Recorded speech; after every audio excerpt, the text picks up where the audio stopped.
Assalamu alaikum fam, hope you're doing well. So this is turkey strips.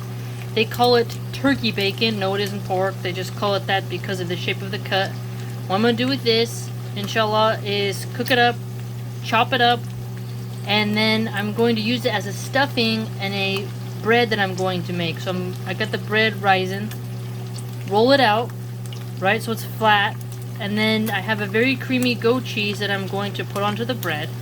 Then the next layer will be a jalapeno cranberry pepper jelly that I'm going to put on there because cranberry goes excellent with turkey. They're like the best together. And then sprinkle on these bits, roll it so it's like a stuffed roll, right? Like a crepe, like a burrito in a way, right? A calzone. And then put it in the oven and let it cook so that when I cut it open, it'll be this very creamy, fruity, yet meaty bread roll.